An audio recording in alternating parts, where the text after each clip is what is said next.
रहेंगी। इस वक्त की बड़ी खबर आपको बता दें, अमेरिका की चीन को चेतावनी। महायुद्ध ब्रेकिंग आपको बता रहे हैं, रूस की मदद पर चीन को बाइडेन की धमकी देखने को मिली है। गंभीर परिणाम भुगतने की चेतावनी दी है। इस वक्त की सबसे बड़ी खबर हम आपको बता रहे हैं, अमेरिका ने चीन को चेतावनी दी है। रूस की मदद करने पर चीन को बाइडेन ने धमकी दी है और ये कहा है कि गंभीर परिणाम भुगतने होंगे। इससे पहले नेटो प्रमुख ने भी कहा था कि चीन की कथनी और करनी में अंतर है। चीन राजनीतिक तौर पर भी रूस का समर्थन कर रहा है और अब बाइडेन ने भी चीन को धमकी दी है। उधर रूस की सेना ने खेरसोन इलाके में बिछी बारूदी सुरंगों को नाकाम करने का वीडियो जारी किया। दावा है कि यूक्रेन के फौजियों ने उन्हें बिछाया था ताकि रूसी सैनिकों को खेरसोन में दाखिल होने से रोका जा सके।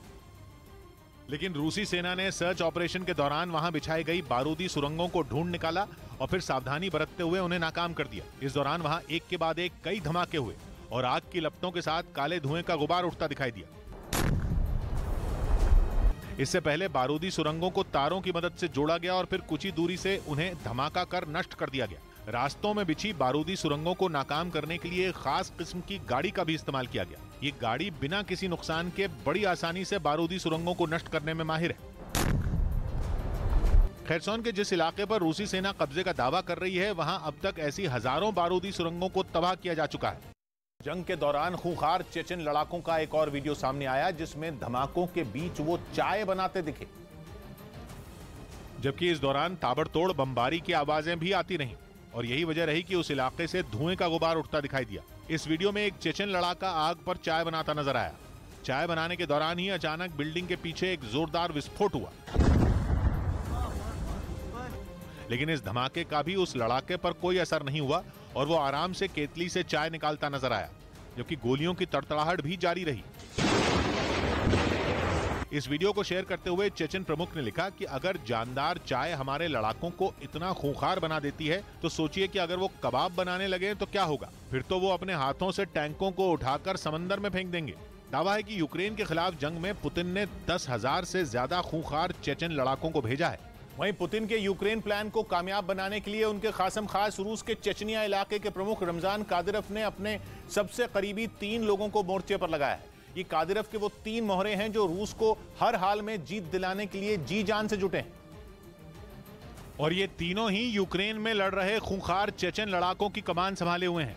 यूक्रेन की सेना से लड़ने के लिए भेजे गए चेचन लड़ाकों के हर कदम पर कादिरोव की ये तिकड़ी हर वक्त नजर बनाए रखती है। पुतिन की जीत के लिए चेचन लड़ाके कैसे यूक्रेन की सेना पर हमला करें, कहां वार करें कि सबसे ज्यादा नुकसान हो, इन सब की रणनीति कादिरोव के यही 3 बेहद खास लोग बनाते हैं। और कहा तो यह भी जाता है कि कादिरोव का पूरा शासन ही इस तिकड़ी के बल पर चलता है, क्योंकि ये तीनों ही उनके बेहद करीबी हैं, जिसमें पहला नाम है अबू जायद बिस्मुरादोव, जिसे पेट्रियट के नाम से भी जाना जाता है। बताया जाता है कि चेचनिया की स्पेशल फोर्स को कमांड करने वाला अबू जायद कादिरोव का आदेश पूरा करने के लिए किसी भी हद तक जा सकता है। इसके बाद नाम आता है चेचनिया के डिप्टी पीएम एदाम देलेमखानोव का, जो वहां की कानून व्यवस्था की जिम्मेदारी संभालते हैं। जबकि तीसरा नाम है मेगोमेद दाऊदोव का, जिसे कादिरोव के बाद चेचनिया की दूसरी सबसे ताकतवर शख्सियत कहा जाता है। मेगोमेद दाऊदोव को लॉर्ड के नाम से भी जाना जाता है और कादिरोव ने अपने सबसे खास इन्हीं 3 लोगों को यूक्रेन में पुतिन के प्लान को कामयाब बनाने के लिए लगाया है।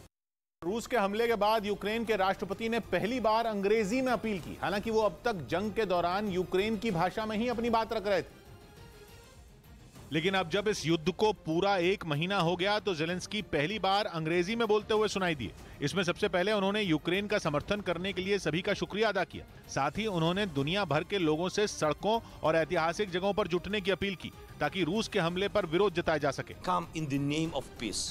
Come with Ukrainian symbols. माना जा रहा है कि ज़ेलेंस्की ने इस बार अंग्रेजी में ये अपील इसलिए की ताकि यूक्रेन और यूरोप से बाहर के लोगों से भी वो सीधे जुड़ सकें। उन्होंने ये बातें एक इमारत के सामने कही जहां उनके पास एक सुरक्षा कर्मी भी नजर आया, यानी इस बार वो बंकर के अंदर नहीं दिखाई दिए। वहीं रूसी सेना ने यूक्रेन की राजधानी कीव के